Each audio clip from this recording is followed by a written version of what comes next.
So digital ID is what the globalists are focused on right now, and the radical changes that are being proposed are super crazy. Most Americans have no idea that any of this is even happening. Most of them are distracted by meaningless dramas that the lamestream media is pushing on them.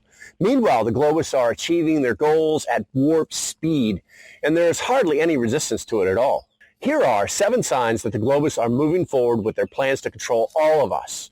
But before we do that, I'd like to thank the Patreons for supporting my work. If you're interested in supporting the channel, I'll leave a link below for your consideration. I'd also like to remind you all of PrepStock that's going on the first week of October in Tennessee, and I'll leave a link so that you can check it out. And oh, by the way, if you can save some money, you can use code localprepper, all one word, to buy those tickets. You're welcome. Now let's get into it. Starting in September, the EU will mandate that all member states offer a digital ID wallet to all EU citizens and businesses. According to the European Commission, at least 80% of the citizens should be able to use the digital solution to access public services by the year 2030. A system of digital fingerprints for Americans has become Barack Obama's big issue of the day. Mr. Obama suggested in a new interview the development of digital fingerprints to combat misinformation and distinguish between true and misleading news for consumers is a priority of his. This is interesting because he isn't the president anymore. A UN policy brief, I'll leave a link to it below, is proposing a global system of digital identification that is linked to our bank accounts. They claim that digital IDs linked with bank accounts can improve the delivery of social protection coverage and serve to better reach eligible beneficiaries. The World Health Organization has adopted the European Union's or EU system of digital COVID-19 certification and plans to transform it into a global system. Note, YouTube, this is verifiable facts, so don't play games with me. Deep breath. This June, the WHO will take up the EU system of digital COVID-19 certification to establish a global system that will help facilitate global mobility and protect citizens across the world from ongoing and future health threats, including pandemics. Woo! This is the first building block for the WHO Global Digital Health Certification Network. It's going to help to develop a wide range of digital productions to deliver better health for all. Quote, building on the EU's highly successful digital certification network, the WHO aims to offer all WHO member states access to open source digital health tools, which is based on the principles of equity, innovation, transparency, and data protection and privacy, said Dr. Tridos blah, blah, blah, WHO Director General.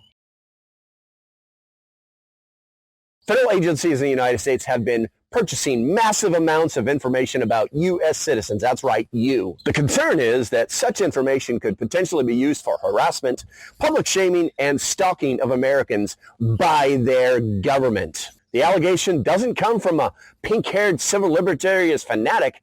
It's a new report for the nation's chief spy master, Avril Haines. This month, we found out that the Pentagon has been using sophisticated online tools in order to covertly track, locate, and identify anyone expressing dissident or even dissatisfaction with the actions of the U.S. military and its leadership. A report published by The Intercept on June 17 details the U.S. national security surveillance strategy to covertly track, locate, and identify anyone who shows dissent and just generally is not happy with the U.S. military leadership. And number 7, the UN has developed a global fact-checking system known as iVerify in conjunction with big tech companies. The goal is to be able to police disinformation and hate speech all over the planet. The United Nations has unveiled automated fact-checking services to counter so-called disinformation and hate speech on the internet. Bonus content. The International Monetary Fund has publicly admitted that it is constructing a global CBDC platform. If you don't know what that is, go look it up. For all the national central bank currencies that will soon be rolled out. The managing director of the International Monetary Fund announced that the global body is, quote, working hard on the concept of a global CBDC platform. The IMF stated that central bank digital currencies need to be interoperable between countries, noting, quote, if we're able to be successful, CBDCs could not be fragmented national propositions. To have transactions more efficient and fairer, we need systems that connect countries, adding, in other words, and needing interoperability. The globalists are building a worldwide digital control grid, which potentially gives them unprecedented power over the lives of every person on the earth. Under such a system, if you insist on being a rebel, your access to digital system could be revoked completely. What would you do then? How would you survive if you could not buy food, gas, or even get a job, or even open a bank account? The extremely advanced technology that we possess today has allowed us to do a lot of really good things, but it also has the potential to be used to impose tyranny on a planetary scale. We must resist these changes that the globalists are trying to impose on us. Unfortunately, many Americans are not aware of these issues, and that's because mainstream media is telling them to focus on other things. Okay, I think that's going to be about it. As usual, if you like what I'm doing, do me a favor, hit that like and subscribe button. Make sure you hit that notification bell so you know when my next video drops. Stay safe, have a great day, and I'll see you when I see you. Bye-bye.